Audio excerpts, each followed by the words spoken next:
नमस्ते, मी वंदना पुन्हा एकदा माझ्या चॅनलमध्ये तुमचं सगळ्यांचं स्वागत। हा साडीतला पीस आहे आणि हे अस्तर आहे। तर आपल्याला बोटनेक मध्ये हा ब्लाउज शिवायचा आहे। तर बोटनेक मध्ये आपण फ्रंट गळा आहे तो डीप घेणार आणि पाठीमागून आपण 2-3 इंचाचा गळा घेऊ। तर याच्या अगोदर तुम्ही कटिंग पूर्ण बघा। 37 चेस्ट आणि 38 मध्ये तुम्ही हे माप वापरू शकता। तर सिंपल पद्धतीने मी तुम्हाला बोटनेकची कटिंग दाखवते, तर व्हिडिओ पूर्ण बघा। तर यूट्यूब चॅनल आहे आपलं ब्लाउज फिनिशिंग आणि वंदना गायकवाड हे आपलं फेसबुक चॅनल आहे। दोन्ही चॅनलला फॉलो आणि सबस्क्राइब करा आणि व्हिडिओ आवडला तर लाईक शेअर सबस्क्राइब करायला अजिबात विसरू नका। तर आपण सगळ्यात अगोदर उंची घ्यायची। तर सगळ्यांचा उंचीचा प्रॉब्लेम हा असतो का तुम्ही तुमच्या आवडीनुसार उंची घ्या किंवा कस्टमरची हाईटला कोणता ब्लाउज छान दिसेल कोणत्या उंचीचा हे पण तुम्ही सजेस्ट करू शकता। तर आपण आता हा ब्लाउज आपल्याला 14.5 उंचीचा शिवायचा आहे। तर आपण याची उंची 15.5 घेणार, बघू शकता। 15.5 घेतल्याच्या नंतर आपण याला एक लाईन आखून घेणार। आता सगळ्यात महत्त्वाचं म्हणजे ज्यावेळेस आपण बोटनेक ब्लाउज शिवतो तर शोल्डर आपला नॉर्मल पद्धतीने नसतं, हे फुल शोल्डर असतं। तर तुमचं फुल शोल्डर किती आहे? 15, 15.5, 16। तर त्याच्या निम्मा आपल्याला करायचं आहे। तर माझं शोल्डर आहे जवळजवळ 15.5 इंच, 15.5 इंच शोल्डर आहे। तर जेवढं शोल्डर बसते आपलं तेवढंच घ्यायचं। जवळजवळ 7.5 इंच शोल्डर बसले तर मग मी तेवढंच शोल्डर घेणार 7.5 वर, बरोबर। तेच 7.5 आपण परत एकदा खाली माप टाकणार, म्हणजे ही लाईन आपल्याला सरळ येण्यासाठी मी परत एकदा 7.5 वर एक मार्किंग केली, बघू शकतात। आपल्याला आता ही लाईन आपण सरळ करून घेऊ। अगोदर तुम्ही शोल्डर तुमचं कमी जास्त असू शकतं, तर 15 इंच, 15.5, 16 तुम्ही तुमचं शोल्डर किती आहे त्याच्यानुसार तुम्ही मग हे माप टाका जे मी टाकले 7.5चं, बरोबर। आता 37 चेस्ट आहे तर त्याच्यासाठी आपल्याला घडी कितीची लागेल? तर 37 मध्ये आपण घडी घेणार आहोत।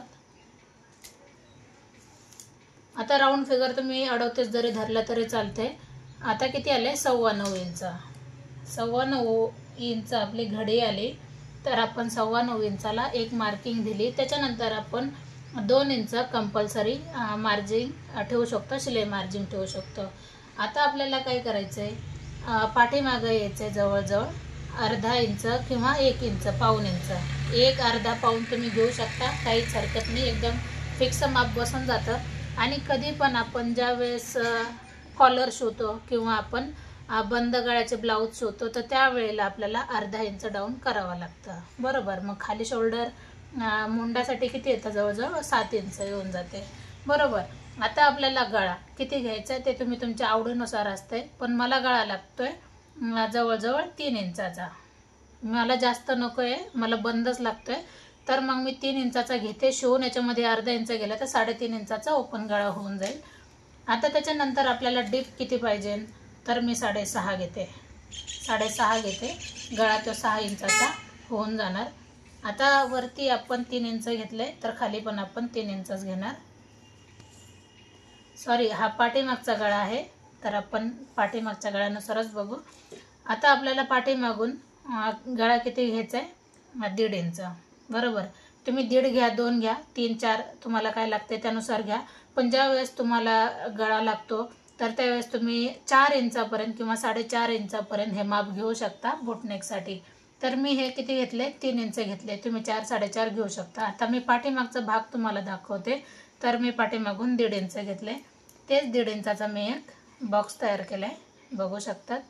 आणि नंतर आपल्याला असं माप घ्यायचं आहे 1 इंच, किंवा मग आपल्याला जास्त डीप न देता गळा आपल्याला डायरेक्ट असा गळा द्यायचा आहे। जसं आपण ड्रेस रेडीमेड घेतो त्यावेळेस कसा गळा असतो, जास्त खोल पण नसतो, नॉर्मल आकार असतो, त्यानुसार आकार द्या, बरोबर। आता आपल्याला शोल्डर उतार कंपल्सरी द्यायचा आहे। ज्या वेळेस तुम्ही शोल्डर उतार देता त्याच वेळेला तुमचा ब्लाउज हा एकदम परफेक्ट येऊन जाईल। तर आपण शोल्डर उतार दिला आहे। आता समजा तुम्हाला याच्यामध्ये गळा टाकायचा आहे, अगोदर आपण कमरेचं माप घेऊ। आता याच्यामध्ये किती आले? 11.25 जवळजवळ आले, तर खाली आपण 11.25 घेऊ किंवा 11.25 घेऊ, अर्धा इंच आपल्याला कमी करायचं आहे। आता मी तुम्हाला सांगते, कमरेचा चौथा भाग अधिक त्याच्यामध्ये तुम्ही 2.5 इंच घ्या, तुमचं जे काही माप असेल 2.5 इंच घ्या, 1 इंच आपला टक्ससाठी जातो आणि 1.5 इंच आपलं शिलाई मार्जिन राहून जाते, मग कमरेचं माप हे परफेक्ट निघून जातं। आता मी 1.5 इंच आपली शिलाई मार्जिन ह्या लाईनपासून पाठीमागे घेतले. आता माझ्याकडे मापाचा ब्लाऊज नव्हता म्हणून मग मी ही पद्धत वापरली. ही पण परफेक्ट आहे, सेम पद्धतीने माप निघून जातं बरोबर. आता आपण जे 1.5 इंच घेतले इथपासून एवढं, हे माप आणि हे माप कधी विसरू नका. फिटिंगला एकदम परफेक्ट ब्लाऊज येऊन जातो. आता आपण वरच्या लाईनपासून खालपर्यंत आपण सरळ लाईन आखली. नंतर आपल्याला मधून एक लाईन आखून घ्यायची. 1.5 इंच आणि 1 इंच हे कंपल्सरी आहे. याच्यामध्ये कमी जास्त काहीच करू नका, ब्लाऊज फिटिंगला बसणार नाही. आता त्याच्यानंतर आपण काय करणार आहोत, आकार देऊन घ्यायचा आहे. अशा पद्धतीने आपण आकार देऊन घेतलाय बरोबर. हा झाला आपला पाठीचा भाग. आता समजा तुम्हाला जर याच्यामध्ये डिझाईन काढायची तर तुम्ही डिझाईन कशी काढली पाहिजे, 1 इंच तुम्ही सोडून द्या. 1 इंचाचा आपण बॉक्स हा असा बनवायचा आहे. हा 1 इंच आपण सोडून दिला. आता तुम्हाला गळा किती घ्यायचा आहे, समजा 10-11 आहे, आपण 11 इंचावर एक मार्किंग केली. आता तुम्ही इथं लक्ष द्या, 11 इंचावर मार्किंग केली आणि त्याच्यानंतर आपण 3 इंच हा बॉक्स पूर्ण तयार केला. आता ह्या लाईनकडे जाऊ नका कारण ही आपली अगोदरची लाईन आहे. त्यावेळेस माझ्या लक्षात नाही आलं आपण बॅक साईड दाखवतोय, तर मी फ्रंटच्या हिशोबाने हा गळ्याला माप घेतलेला. आता आपण हा बॉक्स आपण काढून टाकला बरोबर. मग याच्यामध्ये तुम्ही कोणती पण डिझाईन देऊ शकता. आता हे माप किती आलंय, आता मी सोपी डिझाईन सांगते तुम्हाला. हे माप किती आलंय, याचा मधला सेंटर घेतला, एक लाईन मी इथं आखून घेतली आणि नंतर मग याला हलकासा एक पान शेपमध्ये आकार दिला. अशा पद्धतीने याला एक आकार दिला. जर तुम्हाला याच्यामध्ये डीप लागतोय पाठीमागून तर तुम्ही त्याच्यानुसार पण आकार देऊ शकता. तर बघू शकतात असा आकार दिलाय, तर तुम्ही असा पण आकार देऊ शकता. ह्या लाईनवर जाऊ नका, ह्या लाईनपासून ह्या लाईनपर्यंत या. तर आपला झाला हा पाठीचा भाग कंप्लीट तयार. आता आपण याची कटिंग करू. आता जसं उतार दिलाय ती कटिंग अगोदर करा म्हणजे परफेक्ट हा ब्लाऊज येऊन जाईल. आता आपल्याला सगळ्यात महत्त्वाचं काय आहे, आपल्याला फ्रंट.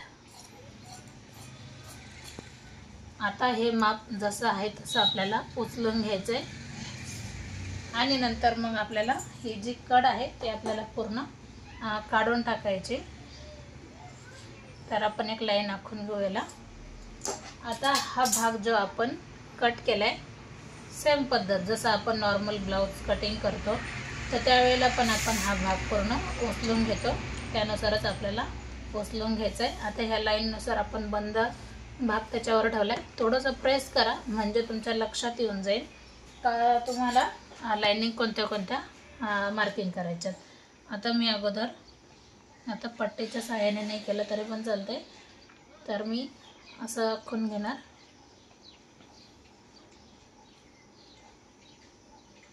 पाहू शकतात. आता याच्यामध्ये बदल कुठे केले पाहिजे, आपण हा ब्लाऊज प्रिन्सेसमध्ये दाखवतोय.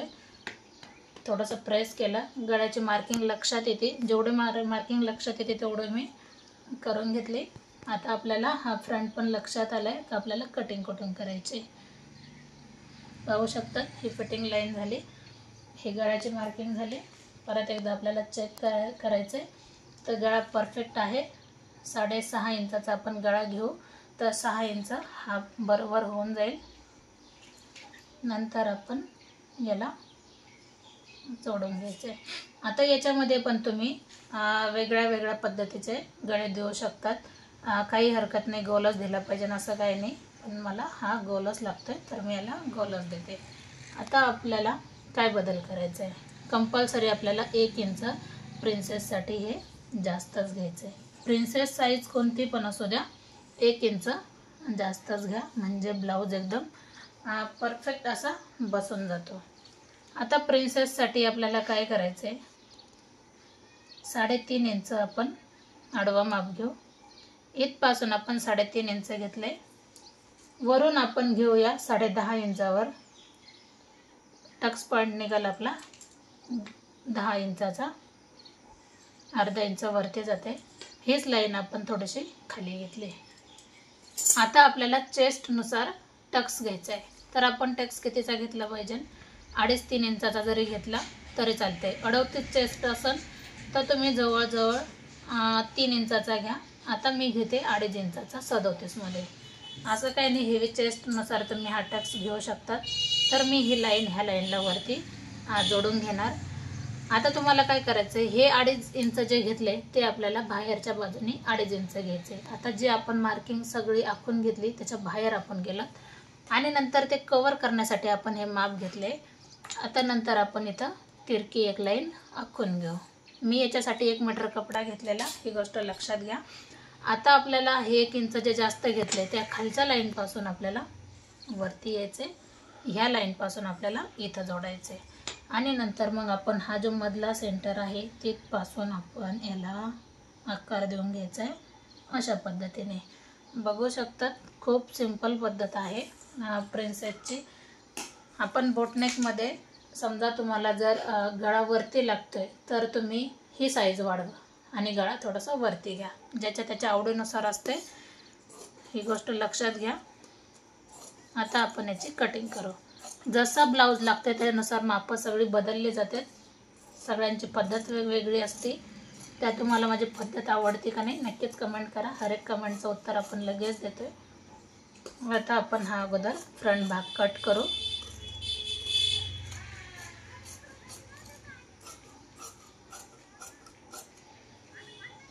एकदम कमी याच्यामध्ये आपण ब्लाऊज कटिंग केली, म्हणजे कमी वेळामध्ये एकदम सिंपल पद्धतीने सांगितलंय आणि याची आपण कटिंग केली. हे थोडंसं वरती घेतले आणि नंतर मग हा पॉईंट आपण अशा पद्धतीने कवर केले.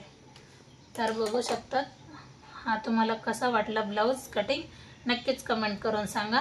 आता आपल्याला काय करायचं आहे, बाही कटिंग करायची, तर ते कशा पद्धतीने केली पाहिजे तुम्हाला मी ते पण दाखवते. तर सगळ्यात अगोदर आपण जो हा भाग आहे आपल्याला हा चेक करायचा आहे कधी पण ज्यावेळेस आपण बाही कटिंग करतोय. तर पाहू शकतात आता हे माप किती आले, जवळजवळ 8.25 इंच. तर याच्यामध्ये तुम्ही 1.5 इंच मिक्स करा. आता मला बाही लागते, समजा आपण 8.25 इंचाची घेतली बरोबर. अगोदर घडी आपण चेक करू. 8.25 इंचाची घडी बरोबर पडली एकदम मापात आणि 1.5 इंच एक्स्ट्रा, म्हणजे घडी आपली एकदम मापात आहे. म्हणजे मला 2च लेअरला याला जॉईंट द्यावं लागेल. आता आपण एक लाईन आखून घेतली एकसारखं कपडा कट करण्यासाठी. आता मला बाही लागते 9 इंचाची, तर मी याच्यामध्ये घेणार 10 इंच. तुम्ही तुमच्या बाहीमध्ये कमी जास्त करू शकता. मला 9 इंचाची शिवून लागते, मी 1 इंच जास्त घेतले. ज्या वेळेला अस्तरची बाही असते त्यावेळेला आपल्याला 1च इंच जास्त घ्यायचं आहे, कारण अर्धा इंच खाली मुडपण्यात जातं, अर्धा इंच वरती मुडपण्यात जातं. त्याच्यानंतर आपल्याला जी आपली घडी आली ती 8.25 इंचाची, ही लाईन आपण सरळ आखून घेऊ. लक्षात येईल का, बघू शकतात 8.25च्या घडीवर आपण, कारण आपण मोंड्याचं माप घेतलं तर घडी मोंड्याचं माप आलं 8.25, तर 8.25 आपण घेतली. 4 लेअरमध्ये बाही आहे आणि त्याच्यानंतर आपण 1.5 इंच शिलाई मार्जिन ठेवली. तसंच आपण काय करायचं आहे, 3.5 इंच खाली घ्यायचं आहे माप बरोबर. आता तुम्ही 2.5-3ची बाही घेतात तर तुम्ही म्हणजे बाही समजा ही जर उंची तुम्ही 2.5-3-4ची घेताय तर समोरचं माप 2, 2.5, 2.25 आलं पाहिजे. आणि ज्या वेळेस तुम्ही 6, 7, 8, 10च्या नंतर जाता तर 3, 3.5 माप 4 इंचापर्यंत तुम्ही घेऊ शकता. जसं तुम्ही माप वाढवता त्यानुसार बाहीचं ही खोली भाग पण वाढला जातो. आता आपल्याला आकार द्यायचा आहे, तर आकार देताना तुम्ही 2 इंच एक मार्किंग करा बरोबर. आणि मार्किंग केल्याच्या नंतर आपल्याला इथपासून खडू घ्यायचा आहे, सुरुवातीपासून आणि इथपर्यंत जॉईंट करायचं आहे. आता दंडघेर किती आहे, मी माझा दंडघेर चेक करते, 5.5 इंच. आता 5.5 इंच दंडघेर आहे, तर त्याच्यामध्ये आपण 2 इंच शिलाई मार्जिन ठेवू आणि नंतर ही शिलाई याला जॉईंट करायची आणि हा भाग आपण फिटिंग साईडला. तर बघू शकतात कमी वेळामध्ये किती सविस्तर माहिती सांगितली. व्हिडिओ आवडला तर नक्कीच लाईक करा. आता याची आपण कटिंग करू. बऱ्याच जणांना प्रॉब्लेम येतो, बाही कटिंग करता येत नाही किंवा कमी कपडा पडतो. तर आपण कपडा कमी कशामुळे पडतो, साईजनुसार कपडा कमी पडतो आणि 4 लेअरमध्ये जर कटिंग केली बाहीची तर 4ही लेअरला आपल्याला जॉईंट द्यावं लागेल. म्हणून मग मी 2 लेअर पाठीमागं ठेवते, मग आपल्याला जॉईंट द्यायला 2च लेअरला एकदम सोपं पडतं आणि मग जॉईंट पण मोठा असतो तर सविस्तर होऊन जातं.